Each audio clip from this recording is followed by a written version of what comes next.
नमस्कार, मैं हूं पुष्पेंद्र चौधरी और आप देख रहे हैं इंडिया वॉइस देवभूमि समाचार में आपका स्वागत है। रुक करते हैं खबरों की ओर। देहरादून में एसडीआरएफ द्वारा आयोजित महाकुंभ प्रयागराज 2025 अभिनंदन कार्यक्रम में सीएम पुष्कर सिंह धामी शामिल हुए।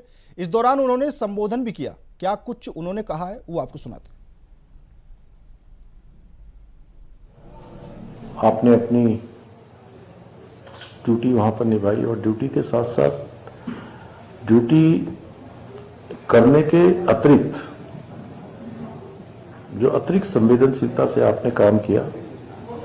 आप सब यहाँ आए हैं, सभी ने आप सबका, राज्य रक्षकों का, मैं राज्य रक्षक भी आपको कह सकता हूँ, आपकी जो समय समय पर अनेक अवसर जो हमारे सामने चुनौतियों के रूप में आते हैं, आपदाओं के समय में, चाहे वो ऋणी की आपदा भी देख रहे थे हम, चाहे इसी वर्ष इससे पहले 2024 में केदारनाथ की आपदा हो, अभी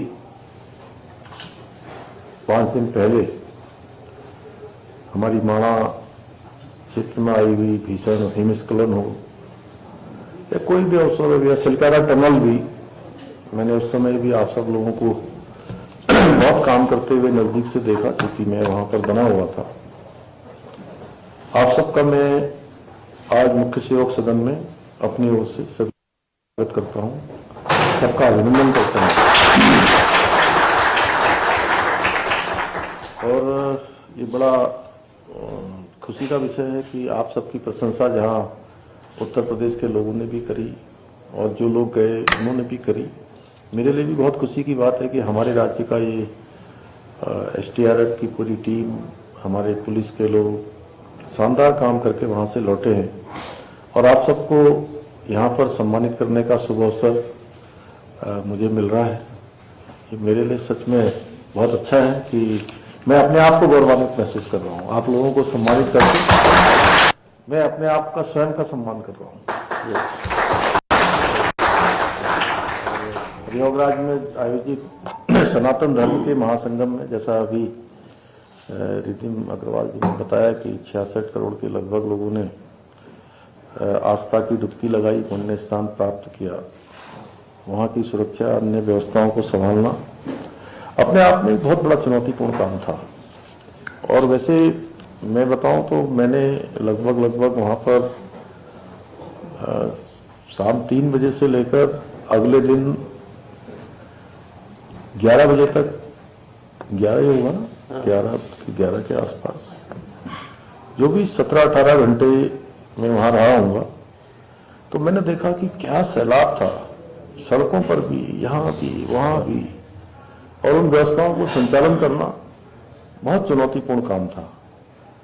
ऐसे में जहाँ उत्तर प्रदेश की पूरी प्रशासनिक इकाई ने, वहाँ की सरकार ने, उन्होंने भी बहुत शानदार काम किया और उसमें हम लोगों का भी योगदान था। और मुझे गर्व है कि आप सभी ने अपनी ड्यूटी अनुशासन से, साहस से और सेवा भावना के साथ पूरी तरह से इसको निभाया है। और आप सभी ने निस्वार्थ सेवा करके न केवल महाकुंभ की सफलता में अपना योगदान दिया है, बल्कि आपकी सेवा। देहरादून से बड़ी खबर आपको बता देते हैं। सीएम धामी का अवैध मदरसों पर एक्शन देखने को मिला है। विरोध में मुस्लिम संगठन डीएम कार्यालय पहुंचे, बड़ी संख्या में पहुंचे, और वहीं मुस्लिम समुदाय के लोग डीएम कार्यालय में भारी पुलिस बल मौजूद है। प्रशासन पर भी उत्पीड़न का आरोप लगाया है। सीएम धामी का अवैध मदरसों पर बड़ा एक्शन यहां पर देखने को मिल रहा है और जो मुस्लिम संगठन है वो विरोध करने के लिए डीएम कार्यालय पहुंचे हैं, तो वहीं डीएम कार्यालय में भी भारी पुलिस बल देखने को मिल रहा है। तो अवैध मदरसों पर सीएम धामी का बड़ा एक्शन यहां पर देखने को मिला है और अब पुलिस प्रशासन वहां पर मौजूद है। और इसी खबर पर ज्यादा जानकारी के लिए हमारे संवाददाता अभय कैंतुरा जुड़ चुके हैं। अभय, क्या कुछ पूरा मामला है, जो अवैध मदरसे हैं उन पर सीएम धामी का जो एक्शन है वो देखने को मिल रहा है? देखिए, पूरे ये कह सकते हैं कि इस समय पूरे उत्तराखंड में अवैध निर्माण को लेकर मुख्यमंत्री पुष्कर सिंह धामी ने जो एक्शन के जो निर्देश यहाँ पर दिए, जो कार्रवाई के निर्देश यहाँ पर दिए, उसी का रिएक्शन यहाँ पर देखने को मिल रहा है। मुस्लिम समुदाय की तरफ से लगातार इन सब चीजों के, यानी जो कार्रवाई अब तक अवैध निर्माण पर की जा रही है, उसका विरोध करना शुरू कर दिया गया है। आज जिलाधिकारी कार्यालय देहरादून में मुस्लिम समुदाय के लोगों ने विकास नगर क्षेत्र में जो अवैध मदरसों पर जो सीलिंग की जो कार्रवाई की गई है, मस्जिद को जो सील करने का काम वहां पर किया गया, उसके खिलाफ ज्ञापन देने का काम यहाँ पर किया गया। जिस बड़ी संख्या में ये मुस्लिम समुदाय के लोग जिलाधिकारी कार्यालय में पहुंचे थे, तो साफ तौर पर देखा जा सकता था कि इस कार्रवाई का किस प्रकार से विरोध यहाँ पर हो रहा है। जबकि दूसरी तरफ ये कह सकते हैं कि सरकार की तरफ से लगातार अवैध निर्माण को लेकर जो कार्रवाई है वो यहाँ पर करने के निर्देश अधिकारियों को दिए जा चुके हैं। पूरे प्रदेश में लगातार कार्रवाई हो रही है और ये कहा जा सकता है कि पिछले 1 साल के भीतर अवैध निर्माणों को हटाकर लगभग 5,000 एकड़ से ज्यादा की जमीन को मुक्त करने का काम सरकार और प्रशासन की तरफ से यहाँ पर कर लिया गया है। और जिस प्रकार से मुख्यमंत्री पुष्कर सिंह धामी ने अभी अधिकारियों को त्वरित कार्रवाई करने के निर्देश दिए, तो ऐसा समझा जा सकता है कि इस कार्रवाई के बाद से मुस्लिम समुदाय के लोगों में एक आक्रोश यहाँ पर देखने को मिल रहा है। और ये आक्रोश आने वाले दिनों में और भड़क सकता है, क्योंकि इस समय त्योहारी सीजन खासतौर पर रमजान का जो महीना चल रहा है, रमजान के महीने में मदरसों और मस्जिदों पर जो कार्रवाई की गई है उसका विरोध यहाँ पर मुस्लिम समुदाय के लोग कर रहे हैं। तो ये कहा जा सकता है कि विरोध की जो प्रक्रिया वो भी देखने को मिल रही है, लेकिन दूसरी तरफ लगातार जो प्रशासन की जो कार्रवाई है अवैध निर्माण के खिलाफ, उस पर यहाँ पर डंडा चलता हुआ नजर आ रहा है। और जिन मदरसों को या मस्जिद को जो सील करने का काम यहाँ पर किया गया है, उसमें साफ तौर पर कहा जा सकता है कि ये सभी मानकों के विपरीत यहाँ पर बनाई गई थी। यहाँ पर ना उनका कोई रजिस्ट्रेशन किसी वक्फ बोर्ड में या मदरसा बोर्ड में किसी प्रकार का कोई रजिस्ट्रेशन वहां पर नहीं किया गया था। इसीलिए प्रशासन की तरफ, जिला प्रशासन की तरफ से ये कार्रवाई यहाँ पर की गई है। अभी ये कहा जा सकता है कि जब मुस्लिम समुदाय के लोगों ने इस समय रमजान के महीने में इस तरीके की कार्रवाई न करने की मांग की है, तो अब जिला प्रशासन क्या कुछ निर्णय लेता है ये तो वक्त बता पाएगा। लेकिन इतना जरूर कहा जा सकता है कि अगर ये त्वरित मामले निपटाए नहीं गए, ये जो मांग मुस्लिम समुदाय की तरफ से की गई, अगर उसको जिला प्रशासन कोई कार्रवाई नहीं करता या कोई ठोस निर्णय नहीं लेता, तो फिर आने वाले दिन में ये कह सकते हैं कि विवाद और बढ़ता हुआ नजर आएगा। जी बिल्कुल अब क्योंकि रमजान का महीना है और अवैध मदरसों पर एक्शन होना भी शुरू हो गया है। कल ही सीएम योगी ने कैबिनेट बैठक भी की थी और उसके बाद से अब जो ये एक्शन है, क्या कुछ आगे इसमें और कुछ कार्रवाई हो सकती है? देखिए, अभी ये कहा जा सकता है कि ऐसी पूरी सूची जिला प्रशासन के पास मौजूद है। अकेले देहरादून जनपद नहीं, बल्कि देहरादून जनपद के बाहर, चाहे हरिद्वार जनपद हो, नैनीताल जनपद हो या उधम सिंह नगर जनपद हो, इन जगहों पर भी जिला प्रशासन ऐसे सभी अवैध निर्माणों के खिलाफ कार्रवाई करने का काम यहाँ पर कर रहा है। विकास नगर क्षेत्र में कह सकते हैं कि पिछले 24 से 48 घंटे के भीतर जिस प्रकार से 4 मदरसे और 1 मस्जिद को अवैध निर्माण के रूप में सील करने का काम यहाँ पर किया गया, उसमें कहा जा सकता है कि ये कार्रवाई अगर आने वाले दिन में चलती है तो फिर ये संख्या और बढ़ने की संभावना यहाँ पर जताई जा रही है। जो मुस्लिम समुदाय के लोग बता रहे हैं, उनका कहना है कि अवैध मदरसों की जो संख्या है, यानी जो सीलिंग, जो जिनके ऊपर सीलिंग की गई है, उनकी संख्या 4 है, लेकिन 10 और ऐसे अवैध मदरसे वहां पर चिन्हित कर लिए गए। उन सभी के ऊपर कार्रवाई न करने की मांग ये लोग कर रहे हैं। तो ये कहा जा सकता है कि जिला प्रशासन तो कार्रवाई कर रहा है, लेकिन मुस्लिम समुदाय के लोगों में जो आक्रोश है, अगर उसको साफ नहीं किया गया तो एक बड़ा आंदोलन यहाँ पर आगामी दिनों में होता हुआ नजर आ सकता है। जी ठीक है भाई, आप हमारे साथ बने रहिए। फिलहाल अगली खबर का रुख करेंगे। चमोली जिले के माड़ा में एवलांच के चलते फंसे 54 लोगों में से 46 लोग सकुशल बाहर निकाले जा चुके हैं। इस दुर्घटना में 8 लोगों की दुखद मौत हो गई। अब इस मामले की मजिस्ट्रियल जांच के आदेश दिए गए हैं, जिसकी जांच एडीएम चमोली कर रहे हैं। इस पूरी घटना पर लेफ्टिनेंट कर्नल मनीष श्रीवास्तव ने बताया कि सेना की त्वरित कार्रवाई के चलते सभी लोगों की जान बची है। उन्होंने कहा कि सुबह 7:15 पर एवलांच आने की जानकारी मिली। इसके बाद तुरंत कार्रवाई करते हुए सुबह 8 बजे से ऑपरेशन शुरू कर दिया है। उन्होंने बताया कि दुर्घटना स्थल से 1.5 से 2 किलोमीटर की दूरी पर सेना का कैंप था, जहां से सेना और आईटीबीपी के जवानों ने तमाम उपकरणों के साथ ऑपरेशन शुरू किए। उन्होंने बताया कि खराब मौसम के चलते और अधिक बर्फबारी और बारिश होने की वजह से उस वक्त काफ़ी दिक्कतें हुई। बाद में मौसम साफ होने के बाद अगले दिन तेजी से कार्रवाई की गई और सभी लोगों को बाहर निकाला गया। उन्होंने कहा कि 46 लोग सकुशल बाहर निकाले गए हैं, जबकि दुर्भाग्य से 8 लोगों की मौत हो गई।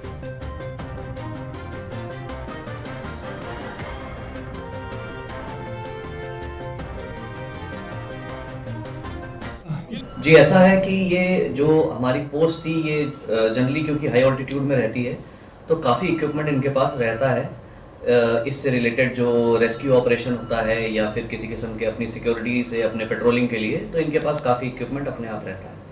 तो फॉर्चुनेटली उनके पास इतना सामान था कि वो लोग अपने इस रेस्क्यू ऑपरेशन को अंजाम दे सके। प्रॉब्लम केवल ये रही कि वेदर क्योंकि बहुत ज़्यादा ख़राब था, बर्फ़ बहुत पड़ रही थी और बारिश बहुत ज़्यादा हो रही थी, ठंड भी बहुत ज़्यादा थी, तो उस वजह से कुछ इक्विपमेंट जो हमारे पास थे, जैसे हम लोगों ने यूनिट के पास ड्रोन्स थे, आरपीवीज थे, ये सब बारिश और बर्फ़ के टाइम पे इतना इफ़ेक्टिव नहीं हो पाते हैं। तो 29 तारीख को जब वेदर खुला था, उसके बाद यूनिट ने पूरी तरह से अपने ड्रोन्स और आरपीवीज डिप्लॉय कर दिए थे, अपनी जो सर्च डिवाइसेस थी उनको डिप्लॉय कर दिया था, एम्बुलेंसेज वहाँ पहले से ही लगी थी।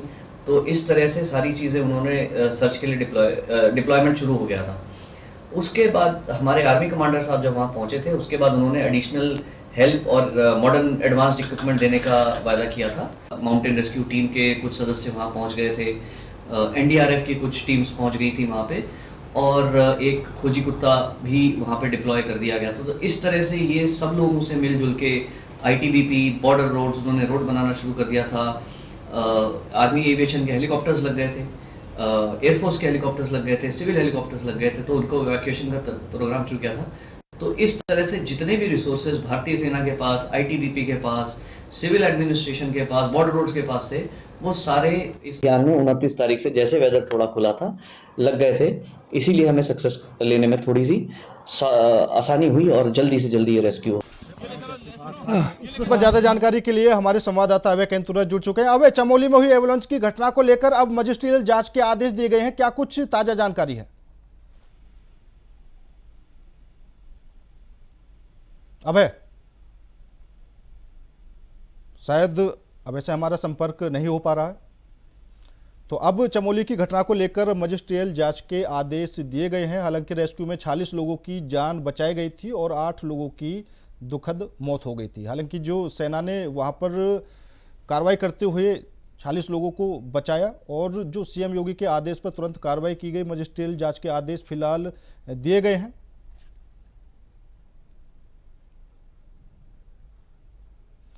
तो रेस्क्यू में 46 लोगों की जान बचाई गई थी। आपको बता दें कि 54 कर्मचारी वहां पर सड़क बनाने का काम कर रहे थे और एवलांच को लेकर ये पूरा हादसा हुआ था, जिसमें 46 लोगों को बचाया जा चुका था और 8 लोगों की दुखद मौत हो गई थी।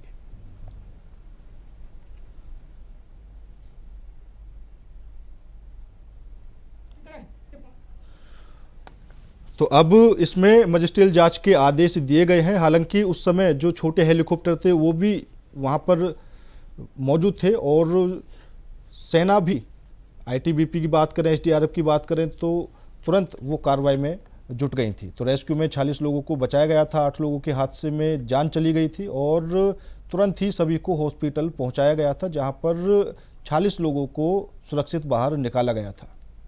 तो अब फिलहाल इसमें मजिस्ट्रियल जांच के आदेश दिए गए हैं और इसमें क्या कुछ जांच होगी वो देखने वाली बात होगी।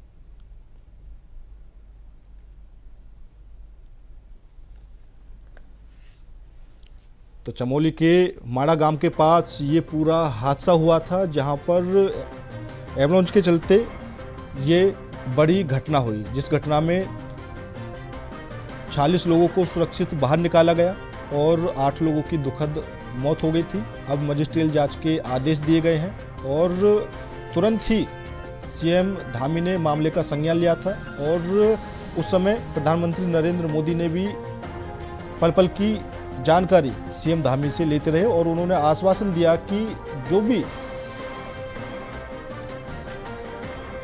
मदद है वो तुरंत दी जाए और सेना के जवानों ने बहादुरी से काम करते हुए 46 लोगों को सुरक्षित बाहर निकाला।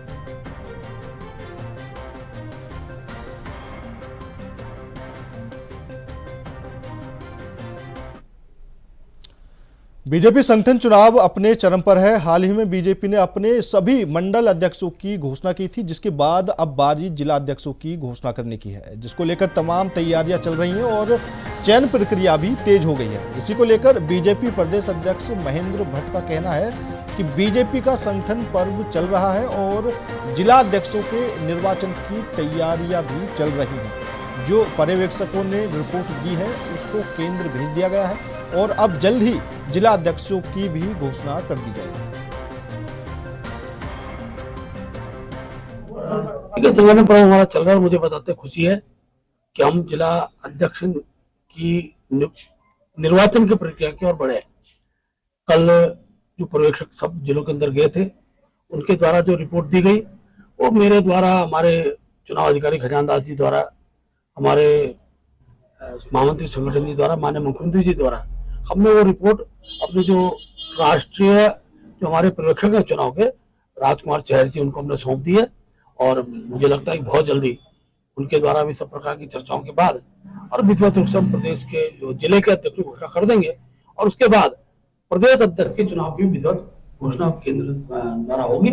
उसकी तिथि भी आप इंडिया और ऑस्ट्रेलिया के सेमीफाइनल का आज पूरा देश बेसब्री से इंतजार कर रहा है। इसी बीच धर्मनगरी हरिद्वार में इंडिया ऑस्ट्रेलिया सेमीफाइनल को लेकर हरिद्वार के साधु संतों के साथ क्रिकेट प्रेमियों ने हरिद्वार के प्राचीन अवधूत मंडल आश्रम में इंडिया की जीत के लिए भगवान भोलेनाथ और भगवान हनुमान के शरण में पहुंचे और उनसे विनती की आज उनका साथ भारत की टीम को मिले और ऑस्ट्रेलिया के खिलाफ उन्हें जीत हासिल हो। इस दौरान प्राचीन अवधूत मंडल के श्री महंत स्वामी रूपेंद्र प्रकाश ने कहा कि जिस तरह से अब तक इंडिया ने सभी मैच जीते हैं, हमने भगवान भोलेनाथ से कामना की है कि वह आज भी इंडिया टीम का साथ दे और सेमीफाइनल में इंडिया को जिताए।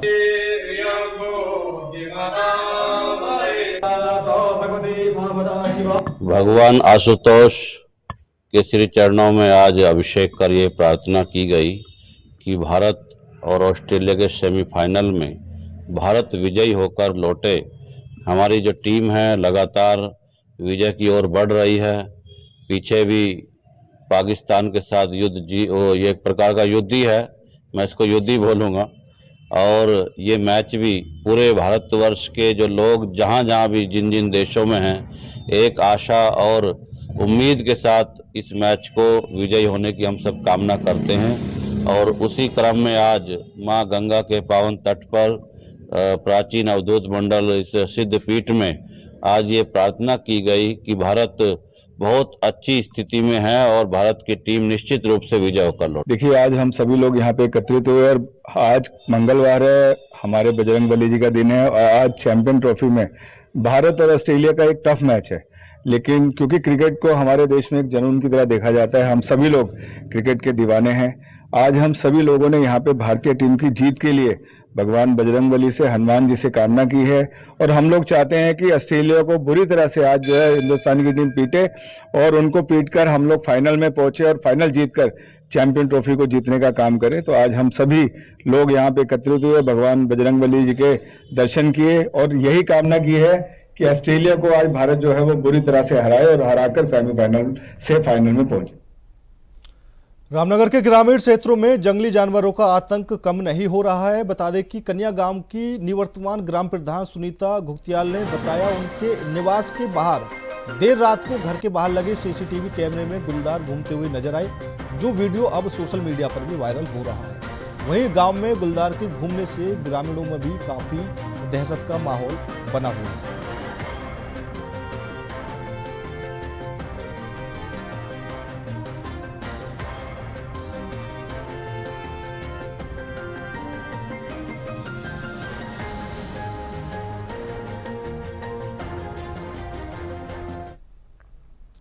उत्तराखंड के गढ़वाल से लोकसभा सांसद और बीजेपी के राष्ट्रीय मीडिया प्रभारी अनिल बलूनी ने सोमवार को केंद्रीय गृह मंत्री अमित शाह से मुलाकात की। सांसद अनिल बलूनी ने गढ़वाल लोकसभा के सीमांत जनपद चमोली के सीमावर्ती क्षेत्र के विकास से संबंधित योजनाओं के मामले में केंद्रीय गृह मंत्री से बात की। सांसद अनिल बलूनी का कहना है कि सीमांत क्षेत्र में सड़कों की योजनाओं को लेकर केंद्रीय गृह मंत्री से चर्चा की गई।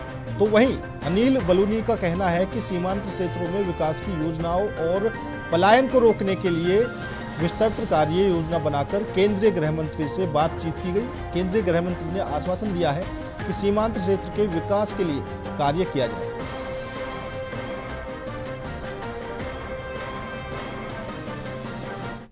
आज मैं देश के यशस्वी गृह मंत्री आदरणीय अमित शाह जी से मैंने मुलाकात की है और गढ़वाल लोकसभा का जो हमारा सीमांत जिला है, चमोली जनपद के सीमांत क्षेत्र के विकास के लेकर, वहाँ के गांव को जो विकास की गति को और बढ़ाने को लेकर और जो लगातार पलायन हो रहा है उस पलायन को रोकने को लेकर एक पूरा प्रस्ताव लेकर मैं माननीय गृह मंत्री जी के पास गया था। मैंने गृह मंत्री जी से आग्रह किया कि यहाँ पर लगभग 66 ऐसे बड़ी सड़क की योजना है जिनको पूर्ण करना आवश्यक है और गांव में और भी बहुत सारे विकास के काम होने हैं।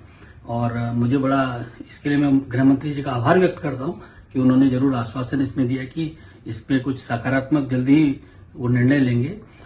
जिस तरह से हमारी सरकार में माननीय प्रधानमंत्री जी का विजन है सीमांत क्षेत्र के विकास को लेकर, उसी परिप्रेक्ष्य में हम लोगों ने आज ये सारा पूरी एक्सरसाइज जिला प्रशासन के साथ मिलकर की थी। और मुझे पूरा विश्वास है कि आने वाले समय में इसी प्रकार हम सीमांत जो हमारा क्षेत्र है उसके साथ साथ पूरी लोकसभा के लिए जो हम गढ़वाल लोकसभा को अग्रणी लोकसभा बनाने का हमारा अभियान है उसको और आगे बढ़ाएंगे। और भी बहुत सारे काम जल्दी ही आप लोगों का साझा भी करूंगा। और इसमें लगभग जो प्रस्ताव हम लोगों ने माननीय गृह मंत्री जी को दिया है उसमें 543 करोड़ रुपए का हमने प्रावधान उसमें रखा है। और गृह मंत्री जी का बहुत ही सकारात्मक रुख इसके लिए रहा है, इसके लिए उनका आभार। दिनेशपुर में पुलिस के अत्याचार बढ़ रहे हैं और सरकार जिस तरह से पुलिस का दुरुपयोग कर रही है, पुलिस को आगे करके कांग्रेस कार्यकर्ताओं को टारगेट किया जा रहा है। बता दें कि किच्छा हो या दिनेशपुर और गदरपुर, पूरे उत्तराखंड में पुलिस के माध्यम से कार्यकर्ताओं पर दबाव बनाया जा रहा है, उन्हें जेल भेजे जा रहे हैं। इसके विरुद्ध आने वाली 6 तारीख को रुद्रपुर आंदोलन किया जाएगा, जिसमें पूर्व मुख्यमंत्री समेत हमारे नेता मौजूद रहेंगे। यहां बात प्रदेश के पूर्व कैबिनेट मंत्री और किच्छा के विधायक तिलकराज बेहड़ ने कांग्रेस कार्यकर्ताओं और पत्रकारों से बात करते हुए कही। दिनेशपुर जाफरपुर मार्ग पर स्थित कांग्रेस कार्यालय में ब्लॉक के तमाम कांग्रेसी कार्यकर्ताओं के साथ बैठक में बेहड़ ने पुलिस को उत्तराखंड प्रदेश सरकार के एजेंट बताया। कहा कि पुलिस सरकार के एजेंट बनकर कांग्रेस कार्यकर्ताओं को टारगेट बनाकर दबाव डालने की कोशिश कर रही है। मेन मुद्दा यह है कि पुलिस के अत्याचार बढ़ रहे हैं और सरकार जिस तरह से पुलिस का दुरुपयोग कर रही है, पुलिस को आगे करके कांग्रेस के कार्यकर्ताओं को टारगेट किया जा रहा है, चाहे अच्छा हो, चाहे वो दिनेशपुर हो, चाहे गदरपुर हो, और पूरे उत्तराखंड के अंदर उधम सिंह नगर के अंदर पुलिस के माध्यम से दबाव बनाया जा रहा है, झूठी तैयारियां लिखी जा रही हैं, जेल भेजे जा रहे हैं। तो उसके खिलाफ हमने हल्ला बोलने का फैसला लिया है पुलिस के खिलाफ। हम लोग 6 तारीख को 11 बजे जो आवास विकास की जो रिंग रोड है LIC के सामने वहाँ इकट्ठे होंगे। वहाँ हमारे पार्टी के नेता, हमारे वरिष्ठ नेता हरीश रावत जी, यशपाल आर्या जी, प्रीतम सिंह और भी सीनियर लोग आ रहे हैं, सारे विधायक वहाँ पर संबोधित करेंगे। उसके बाद हम लोग पुलिस मुख्यालय की तरफ, SSP कार्यालय की तरफ हम लोग जाएंगे, कूच करेंगे। और ये जो बढ़ रहा पुलिस का हस्तक्षेप, जैसे आपने दिनेशपुर के भी आज कई सारे मामले सामने आए हैं। यहाँ का थाना अध्यक्ष दादागिरी पे उतारू हुआ है, अत्याचार कर रहा है, कई केस आज लोगों ने बताए। ऐसे ही हमारे यहाँ किच्छा हो रहा है, ऐसे ही सब जगह हो रहा है। पुलिस जो है सरकार के ठीक है अधीन होती है, पर एजेंट बनकर काम करे, निष्पक्ष काम ना करे। तो इसलिए ये लड़ाई हमने शुरू की है। तो ये लड़ाई हम लड़ेंगे, बहुत बड़ा हम कार्यक्रम करेंगे। हम चाहते हैं पूरे प्रदेश के आंदोलन के रूप में लोग सड़कों पे आए सरकार के खिलाफ। जिस तरह से पुलिस के माध्यम से कंधे पर बंदूक चलाकर हम लोगों के साथ उत्पीड़न हो रहा है, उसके खिलाफ हम एक रैली करने जा रहे हैं। आज उसी संबंध में दिनेशपुर में आया था, यहाँ कार्यकर्ताओं के विचार सुने। यहाँ के कार्यकर्ता भी यहाँ की पुलिस से बहुत परेशान है, कई केस इन्होंने मुझे गिनाए। तो मैंने कहा है कि आप वहाँ आइए और उसके बाद एक दिन दिनेशपुर थाने का घेराव रखिए, सारे लोग मिलकर दिनेशपुर थाने में भी घेराव करेंगे और बैठेंगे। प्रदेश की आम जनता को बेहतर स्वास्थ्य सुविधा मुहैया करवाने के उद्देश्य से स्वास्थ्य महकमा एक्टिव हो चुका है। स्वास्थ्य निदेशक ने अल्मोड़ा पहुंचे, जहां उन्होंने अस्पतालों का निरीक्षण किया। इस दौरान उन्होंने स्वास्थ्य विभाग के अधिकारियों के साथ बैठक की। उन्होंने कहा कि सरकार की मंशा के अनुरूप मेडिकल व्यवस्था बेहतर हो चुकी है और दवाइयाँ अस्पताल में उपलब्ध हैं। साथ ही विशेषज्ञ डॉक्टरों कर्मी सिर्फ दूर करने की कोशिश की जा रही है। वहीं अस्पतालों में डॉक्टरों ने बाहर की दवाइयां लिखे जाने के सवाल पर उन्होंने प्रमुख चिकित्सा अधीक्षक को निर्देशित करते हुए कहा कि कोई भी डॉक्टर मरीज को बाहर की दवाइयां ना लिखे। अस्पताल में पर्याप्त दवाइयां उपलब्ध हैं। हमारा पहला जो पास आउट जो मई तक आ जाने वाला है, इसके बाद वो भी स्पेशलिस्ट आएंगे हमारे। तो हमारे जो चिकित्सा व्यवस्था थोड़ी सुदृढ़ रहेगी। तो लगभग सभी स्पेशलिस्ट हमारे जो है सभी डिस्ट्रिक्टों में आने वाले हैं। तो आगे से हर साल हमारे स्पेशलिस्ट हर साल तैयार होकर आने वाले हैं, तो व्यवस्था अच्छी हो जाएगी। दवाइयाँ हमारे यहाँ सारी उपलब्ध है। आजकल दवाइयों की कोई ऐसी कमी नहीं है। हमारी वर्तमान सरकार जो है, चाहे किसी भी, जैसे आपके यहाँ वो भी तो होगा, फिर औषधि वाला भी होगा, जन औषधि हो, चाहे हमारे स्टोर में भी सारी सप्लाई है, ऐसी कोई प्रॉब्लम नहीं है। तो करकोटी साहब, हमारे पीएम साहब को निर्देश दूंगा कि यहाँ की व्यवस्था उस समय से बहुत अच्छी हो गई है। और लगभग ओटी हो गई, ओटी हो, एसडी है हमारा, और अल्ट्रासाउंड, सीटी स्कैन, सारी चीज़ें यहाँ सुचारू रूप से चल रही है। और डॉक्टर्स इस समय जो मेन हमारे हैं, रेडियोलिस्ट है, मेन जो डॉक्टर है वो है। हमारे स्पेशलिस्ट की कमी अभी और है, जिससे कि व्यवस्था बढ़िया जाएगी। अगले मई तक हमें इंतजार है, उसके बाद व्यवस्था अच्छी। फिलहाल मेरे साथ इस बुलेटिन में इतना ही। बाकी देश और दुनिया की तमाम खबरों के लिए देखते रहिए इंडिया वॉइस।